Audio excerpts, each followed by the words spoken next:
اور اس میں یہ فرماتے ہیں کہ 3 طرح کے بینیفٹس ہیں جو کہ اس سے ہو سکیں گے.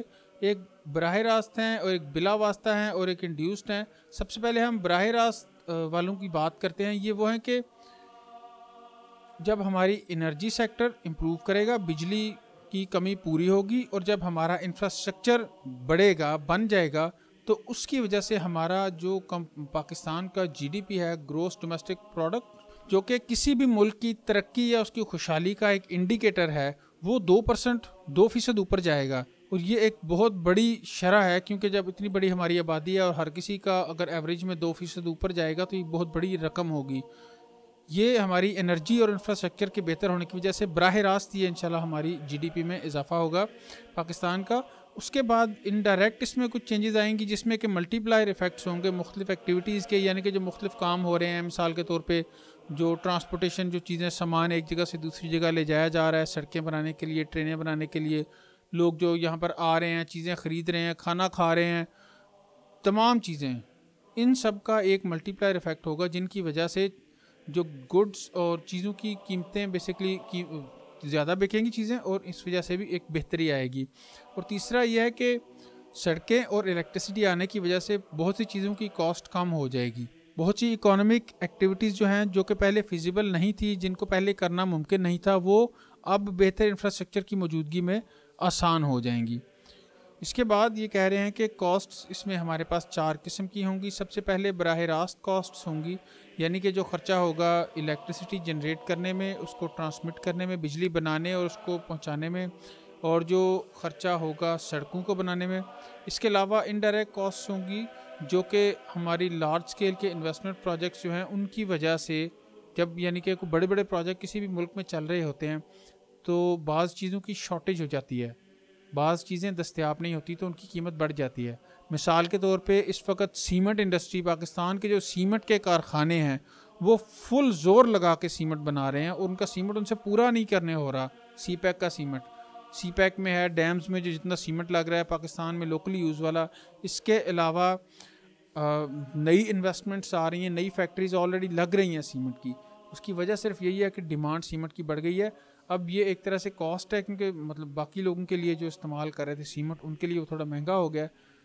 اس کے علاوہ یہ بتاتے ہیں کہ جناب علی کچھ ان اوائڈیبل انکریمنٹل کاسٹس ہیں, کچھ ایسی چیزوں کی قیمتیں لاگتیں ہوں گی جو کہ ہم بہرحال نہیں کسی بھی طرح سے جن سے بچ نہیں سکتے, جو کہ مثال کے طور پہ بعض ہمارے پاس چیزیں پاکستان میں نہیں بنتی, کچھ مشینری اس طرح کی ہے, کچھ ٹیکنیکل سکلز اس طرح کی ہیں جو کہ یہاں پہ نہیں ہیں, وہ تو باہر سے لانی پڑیں گی, تو وہ اوائڈ نہیں ہو سکتی. اور البتہ چوتھی ٹائپ جو اوائڈیبل انکریمنٹل کاسٹ کی ہے, ایسی خرچے, ایسی لاگتیں جن سے کہ ہم بہرحال بچ سکتے ہیں پلاننگ کر کے, منصوبہ بندی کر کے, اور آپس میں کوآرڈینیٹ کر کے, یعنی کہ آپس میں تعاون کر کے, اور ایکٹیولی ان چیزوں کو مینیج کر کے.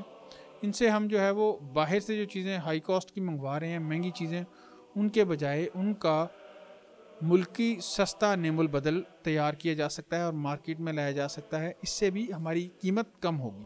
الٹیمیٹلی جو اس پروجیکٹ کے نیٹ بینیفٹس ہوں گے وہ ہمارے تمام جو خرچے اور تمام آمدنیں ان کو نکال کر یہ ہوں گے. یہ ایک انتہائی کمپلیکیٹڈ کیلکولیشن ہوگی جس کو کرنا اتنا آسان نہیں ہے. اس وجہ سے بات یہ ہے کہ بنیادی طور پہ تمام فائدوں کا انحصار اسی چیز پہ ہوگا کہ ہم اوائڈیبل کاسٹس کو کس طرح سے کٹ کریں, جن خرچوں سے بچ سکتے ہیں ان کو بچائیں وہاں پہ, اور جہاں جہاں ہم اپنے فوائد کو, بینیفٹس کو بڑھا سکتے ہیں ان کو ہم بڑھائیں. اس چیز کی 2 مثالیں ان نے یہاں پر دی ہیں. سب سے پہلی کاسٹ یہ کہتے ہیں کہ اوائڈیبل کاسٹ ہے کہ مثال کے طور پہ چین سے بہت سے مینیجرز آئے ہوئے ہیں, چائنیز مینیجرز ہیں, چائنا کے اسکلڈ ورکر بہت سے ہیں, ٹیکنیکل سٹاف بہت سا ہے, پورے ملک میں وہ اس وقت کام کر رہے ہیں. تو ان کو یہاں رکھنے کا, چائنیز لوگوں کو یہاں رکھنے کا خرچہ بہت زیادہ ہے, کیونکہ یہ لوگ مہنگے ہیں. وہ اپنے ملک سے یہاں آ کر کام کر رہے ہیں, ان کی رہائشیں مہنگی ہیں, ان کی تنخواہیں زیادہ ہیں, سب کچھ ان کا زیادہ ہے, مہنگا ہے. اس کے مقابلے میں اگر پاکستانی ورک فورس کو استعمال کیا جائے تو یہ تمام خرچے کم ہو جائیں گے, اور یہ بلا شبہ چائنیز انویسٹرز کے حق میں, اس پروجیکٹ کے حق میں بہتر ہوگا. البتہ اس کے لیے بھی ڈاکٹر صاحب اشرف صاحب کہتے ہیں کہ باقاعدہ پلاننگ کرنے کی ضرورت ہوگی, پراپر پلان کر کے, تاکہ اپنے لوگوں کو پہلے سے تعلیم اور تربیت دی جائے, تاکہ یہ ہمارے لوگ چائنیز لوگوں کے ساتھ مل کے انٹرنشپس وغیرہ کر کے ان کی صلاحیتیں سیکھیں اور پھر آہستہ آہستہ ایک ایک کر کے ان جابس کو ٹیک اپ کریں. اسی میں سب کا فائدہ ہے، نہ کہ چائنیز لوگ یہاں پر آ کے رہتے رہیں اور کام کرتے رہیں. اس میں یہ کہتے ہیں کہ اس کام کے لیے ہمیں آپس میں تعاون کرنا پڑے گا، اپنے ٹارگٹس کو، اپنے اہداف کو سیٹ کرنا پڑے گا، بھئی کیا کیا کرنا ہے، مانیٹرنگ کرنی پڑے گی باقاعدہ. اور ووکیشنل اینڈ ٹریننگ انسٹیٹیوٹس جو ہیں، ہمارے جو تربیت دینے والے ادارے ہیں جیسے ٹیوٹا اور دیگر جو ٹیکنیکل ٹریننگ انسٹیٹیوٹس ہیں، ان کو کام دینا پڑے گا، تب کہیں جا کے تو یہ کام ہو سکے گا. اس کے علاوہ یہ بھی کہتے ہیں کہ پرائیویٹ پرووائڈرز اور صوبائی حکومتیں جو ہیں، ان سب کو ملا کر تو ہم اپنی اسکل شارٹیج کو اس طرح سے دور کر سکتے ہیں جس میں کہ الٹیمیٹلی یہ جو اسکلڈ ورکرز ہیں وہ چائنیز کے بجائے زیادہ سے زیادہ پاکستانی لوگ استعمال ہوں گے، جن کو نوکریاں ملیں گی اور اگین معیشت کو اس سے بہتری ملے گی. اسی طرح سے یہ کہہ رہے ہیں کہ جناب ایک اور اندازہ یہ ہے، دوسری مثال، کہ لگ بھگ 1 لاکھ اضافی ٹرکس کی ضرورت پڑے گی. 1 لاکھ ٹرکس چاہیے ہوں گے سی پیک کے سلسلے میں سامان کو ایک جگہ سے دوسری جگہ لے جانے کے لیے، ٹرانسپورٹیشن کے لیے. اب یہ مثال ہے اپنے جو ہے اوائڈیبل کاسٹ کو کم کرنے کی. تو جناب یہ کہتے ہیں کہ جب ایکسپورٹ اور امپورٹ کا سامان موو ہو رہا ہوگا تو اس کے لیے یہ ٹرکس چاہیے ہوں گے. ان کے لیے اگر پہلے سے پاکستان کی جو ٹرکنگ انڈسٹریز موجود ہیں پاکستان میں، ان کو اگر بتایا جائے، ان کو تعاون کر کے آن بورڈ رکھا جائے اور تیار کیا جائے اس وقت کے لیے کہ وہ زیادہ سے زیادہ ڈیمانڈ پوری کر سکیں، بجائے اس کے کہ ہم ٹرکس بھی چائنا سے امپورٹ کریں. ہماری لوکل پاکستان میں پاکستانی شہری وہاں پہ کام کر رہے ہیں، پاکستانی لوگوں کی انویسٹمنٹ ہے، بڑا حصہ پاکستان کو جاتا ہے منافع کا، ٹیکسز آتے ہیں. اگر ان ٹرک انڈسٹریز کو لگایا جائے باقاعدہ طریقے سے تو یہ بہت سے ہمارے امپورٹ کے خرچے بچ سکتے ہیں. یہ 2 مثالیں ہو گئی. اور جب بینیفٹس کی بات آتی ہے تو یہ کہتے ہیں کہ ہمیں اس چیز کی یقین دہانی کرانی ہوگی، حکومت کی یہ ذمہ داری ہے کہ وہ یقین دہانی کرائے، میک شور کرے کہ بلوچستان اور جنوبی خیبر پختونخوا کے لوگ جو ہیں وہ پیچھے نہ رہ جائیں. وجہ اس کی یہ ہے کہ یہ اس وقت اس سڑک کی وجہ سے بلوچستان اور کے پی کے بہت سے ایسے علاقے ہیں جن کو یہ سڑک ٹچ کر رہی ہے، جو کہ جن کا مین لینڈ کے ساتھ، شہروں کے ساتھ باقاعدہ رابطہ قائم ہونے جا رہا ہے، جو کہ پہلے کہیں پر بھی کسی بھی نیٹ ورک میں کنیکٹڈ نہیں تھے.